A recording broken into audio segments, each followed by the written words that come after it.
spend it. Would you like to come inside? No, I'm afraid I haven't got time in terms of that. Cheers. Okay, all right, thank you very much. Cheers, thank you. But no, there are lots of other people here who want me as well. Way too cold for that. All the frackers are crackers. Yeah, if we can get a few banners behind me, like, that's all right. Okay, so look at me, ignore the camera. What's the purpose of your visit here today? Well, I'm here today to show support for the people who are protesting against the drilling here. They're saying no drilling, no fracking. And one of the things I'm focusing on today is very much the global issues. The fact that we know we have to leave at least 2/3 of our known fossil fuel reserves in the ground if we're going to avoid catastrophic climate change. That's the International Energy Agency saying that, not just me. But there's also, of course, very much local concern about the local environmental impacts. And there's also concern nationally about the fact that we are subsidising fossil fuels by about £400 per person per year. That's based on IMF figures. We shouldn't be heading in this direction in Britain in 2016. What we need to do is be investing in renewables, investing in energy conservation, and the people here today are really expressing very strongly their feelings, and I'm here to support them. The company are saying they won't frack.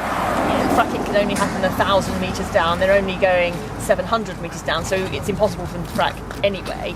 What would you say to that? Well, I think the thing is, what we're doing is we're talking about drilling for fossil fuels. That's the starting problem. But of course, when we know that the current oil price is at $30 US a barrel, many people, established producers, are struggling at that price. So it really doesn't seem to add up to claim that they're just looking for conventional oil here. People are very concerned, rightly, and you're hearing lots of support from passing motorists. People don't want any kind of drilling here, but they're understandably concerned about the potential for fracking. And if we don't drill, then we don't have to worry about fracking. I think there is some concern from the local residents that we could end up with a Balkan situation, and many pastors, some would say causing a lot of trouble locally. What about that? Is it this the way forward? Well, I think what I've seen is in places around the country, ranging from Morecambe to Upton, where we recently had a protection camp evicted, where it had very strong support near Chester, not necessarily a natural area for strong support for anti-fracking, but the locals had informed themselves, really becoming aware of the issues. And I was up there just before the eviction, and the locals were baking lots of cakes, providing lots of support for the protection camp. So what we're seeing is wherever local people become informed about these issues, they hear about these issues, and the protesters, the camps are really important to achieve that. Then people say, not only do we not want fracking, but people become more aware of climate change issues. And as we saw at Balkan, they then said we want to supply our own energy and went in the direction of a community energy company to generate solar power. Brilliant, fine. Stay there, please. Do the little acting bit. Yeah, that's all right. I've got a question.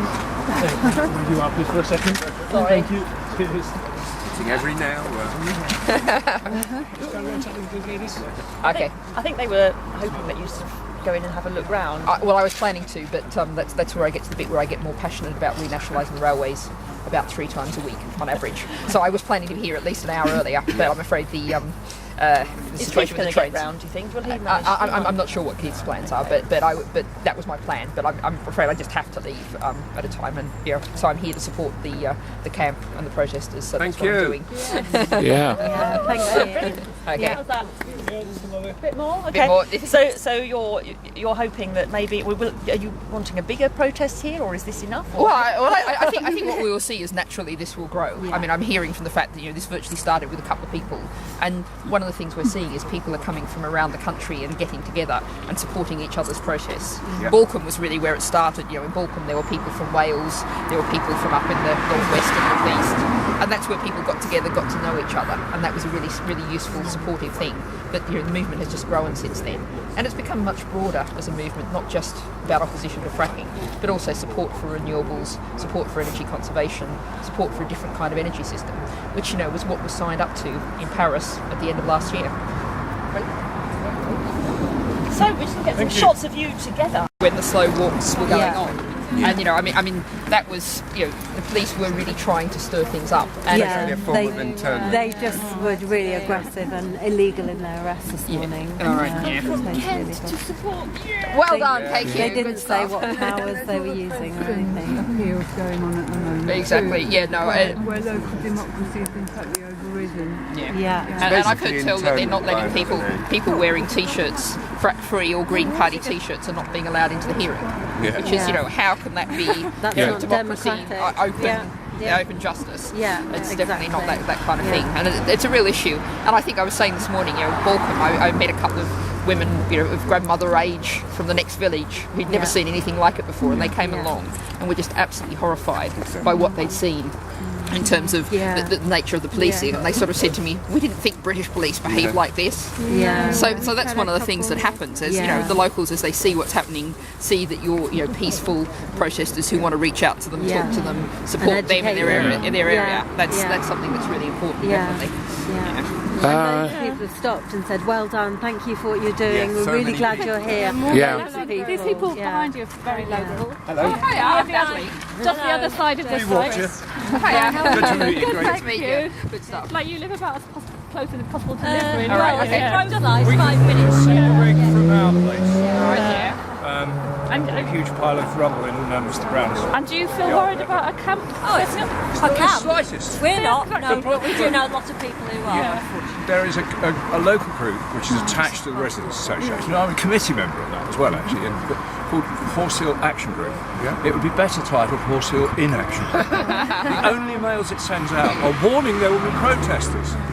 They're far more worried about people turning up and standing in the road and protesting anywhere. It doesn't matter whether it's here, up in Cheshire, whether it's down in Sussex.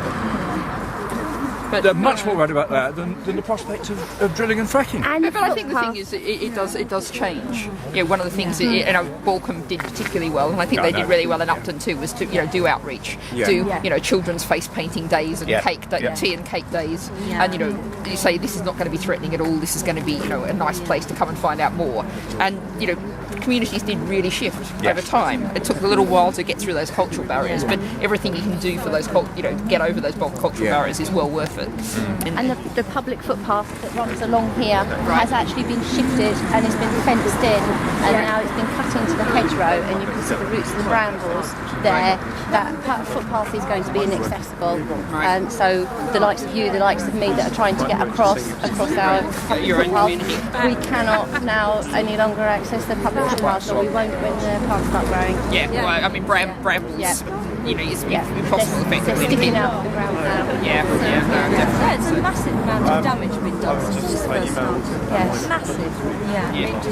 Sympathy with that, but at least hopefully, I get the sense there's a real sense of solidarity among you and the sense of support for the people. I was there outside the first morning of the trial started. Amazing, I remember. So it was. It's I think who's the criminals is the question that comes to mind definitely in terms of these things. Not this man. Yeah, exactly. That was a rhetorical question. It was an amazing experience, just the whole solidarity and just being with the others was amazing. You've got support around the world now. I mean, it's made you sort of big news in the whole world. It's great. Had to happen.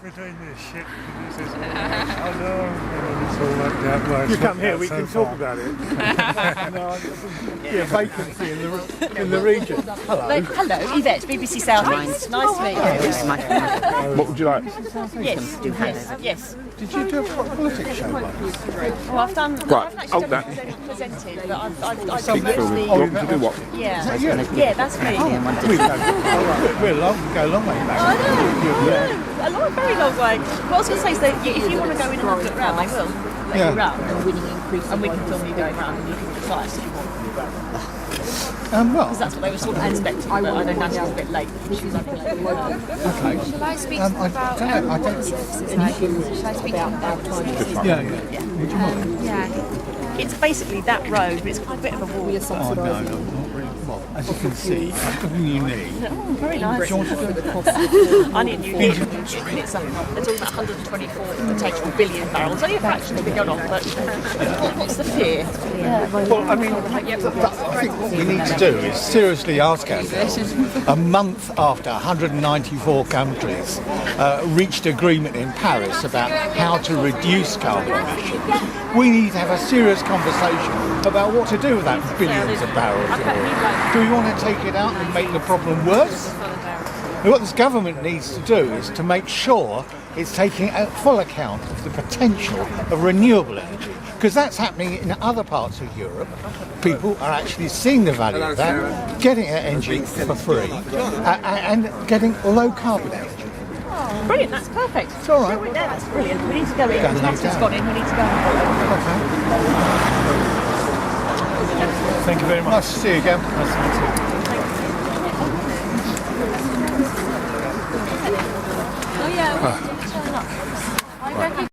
Yeah. They do the brothing. They've got various conventional sites, but if you go look at them, actually, it's one tiny little nodding donkey and no one knows it's there. So that's what exactly. they think. Like, oh, it's just going to be so totally benign.